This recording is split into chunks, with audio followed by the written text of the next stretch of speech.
Hi again. Here we are to continue talking about JavaScript and working on our templates and organizing our files. So, in the last video, I talked about creating about the whole overview of the project, and I also talked about creating some data that we can use to sort of, import the information into our project, right? And I had you guys make your own data. So I went through and I did that myself, and so my data is essentially an array containing a bunch of objects, right? Okay. So let me give you just a little bit of advice here. Property names and variable names. This is a variable, and these are properties for our object here. Let's keep them all lowercase. Okay, so just everything here is going to be lowercase. The strings here can be, any case you want. So these should just be written as you want to see them on the page. This, though, should always be lowercase. Like, we don't want to do price with an uppercase P, right? If we stick with the lowercase, spelling for all these words, for the computer words, then it's easier for us to remember the spelling, right? We don't have to worry about remembering whether that was uppercase or not, right? Because JavaScript will make this two different names. So this name here and this name here are totally different as far as JavaScript is concerned. Okay? So anyway, there's a little bit of advice there. Another piece of advice. We'll need to import this data.js file into our project, okay? Also, we'd like to check this. We'd like to validate it and sort of, by validate it, I mean we want to check it and make sure that we didn't make any mistakes, right? Like if we left a comma out somewhere, or forgot to close a quotation mark, or used a semicolon here rather than a colon, then that would create an error, right? And I'd like to know that I've made an error now. And it's hard for me to test this. I mean, you can visually look at it, but you might not find anything. So what would be a good idea here is, why don't we import this into our project? And even though our project won't be using it, the browser, when it reads the JavaScript, it will validate and kind of verify that everything is spelled correctly. I mean, we still may have made a mistake, but at least the loading it into the browser will check our syntax and make sure that we didn't make a syntax error. Okay, so here's what we're going to do. We're going to go back to our files, and I'm going to switch to index.html, and then I'm going to scroll all the way to the bottom, or close to the bottom here. And let me zoom out just a little bit there. Oh yeah, and here you go. I've got a comment here that says JavaScript. So here's where I'm adding my JavaScript. And here I'm importing jQuery, and then I'm importing the cart.js. And then this JavaScript here in the script tag is the script that runs my page. So just below cart.js, but above the script that runs the page, I'm going to add another script tag. And then we'll type source equals, and I'll put data.js here, okay? And there, now we're loading data.js. And so if we were to go to the browser here and get the console, I'll choose inspect. And here's our console here, and I'll click on console to bring up the console. And if I refresh, I shouldn't be seeing any errors here, right?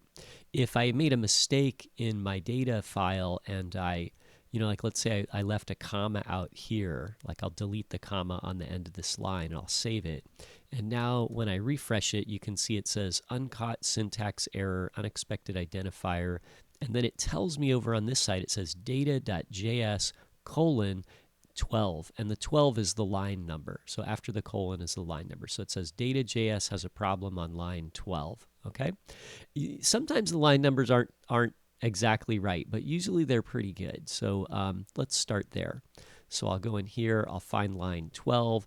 Actually, it appears my problem is on line 11. So that was pretty close. Not exactly right, but very close, right? So anyway, so I'll put the comma back in there and save. And then I'll refresh it here, and you can see that the error goes away. So that way I can check my work. Okay, so it's it's good for us. It's not going to guarantee that everything works, but that's a good check for us just to make sure that the data is in there correctly. Okay, and if you have any problems, you can just stop the video and figure that out now and go through and sort out any issues that you have. Okay, and then come back. Okay, so anyway, so we've got that out of the way. Now let's talk about organizing our files, because I'm starting to get a lot of files in my folder here. I mean, not that many, but there's a few in there. And I'm kind of mixing up. Here's a bunch of JS files. There's my index file, and there's my JavaScript file, and then on top of that, in my index file, I have a lot of text in here, right? Because a lot of the stuff at the top here is my style sheet, right? So that actually makes this file really long. So why don't we get rid of the style sheet and put the style sheet in its own file, okay? So I'm going to select all of my CSS here and move it. There's a lot of it.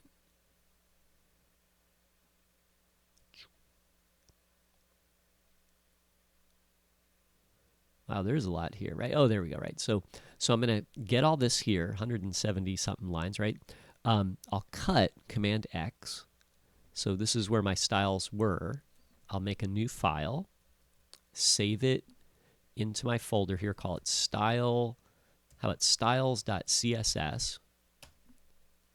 And then I'll paste my style sheet in there. Don't add the style tag. That only works with in the HTML. So if you want to add styles to your HTML, you'll use the style tag. And then I'll spend a minute or two here formatting my styles so they look good. I don't like all those extra tabs in there, right? So making your code look good is, a great idea, because otherwise, it just invites errors and mistakes, if it isn't readable, okay? So anyway, so we've got that. Let me go back to my HTML file now, and what I'd like to do is I'd like to link to my style sheet, okay? So I'll type in the link tag here, and then this is a style sheet, so we're going to type rel, and then we're going to put in style sheet, okay? And then we're going to use the href here, and we're going to target styles.css, okay? So now we've linked to our style sheet, and we've removed 170 some odd lines from our HTML document. So that was pretty good for us, right? We're pretty organized. Now let's go to the bottom here again, and what you'll see is we've got some JavaScript. So I'm going to this area down here where it says JavaScript, and I've got a script tag here that links to jQuery, and another one that links to cart.js, and another that links to our data.js, and then the script tag, the last one, is all the JavaScript that runs my project. So what I'd like to do is the same thing that I did with the style sheet, is I'd like to move this into its own script file, or its own JavaScript file, right? So I'm going to select all the text between the two script tags. So here we go. I'll select it, and I'll just stop at the bottom here and choose Command X to cut. So now I've got an empty script tag. I'll make a new file. I'll save this file, and I'm going to call this one main.js, main.js, okay? And I'll save it into my folder where I'm working, okay? And then I'll paste my JavaScript in here. And again, I'll take a moment to format it, right? I'm going to get rid of all those extra tabs there, okay? And don't get the script tag in here. Like, this should not contain the script tag, okay? So I'll format this really quick so it looks good. And then I'll go back to index.html, okay? So here is where the script used to be. And so what I'm going to do is, let me move this up a little bit, right? Is I'll use the source attribute here, and I'll point this to main.js. And what I want is I want to make sure that main.js is loaded last. So any libraries and other things that I'm importing, they're all going to happen first, and then main.js is going to be imported last, okay? Because this is where our program is going to begin running, but the code here sort of requires all of this other stuff, right? So the code we're using in main.js is going to make use of data and cart and jQuery, right? So we'll have to load these things first so they're available when we load this one, okay? So anyway, so there we go. So hey, the size of this file has decreased dramatically. We've removed a lot of stuff here, so it's a lot shorter.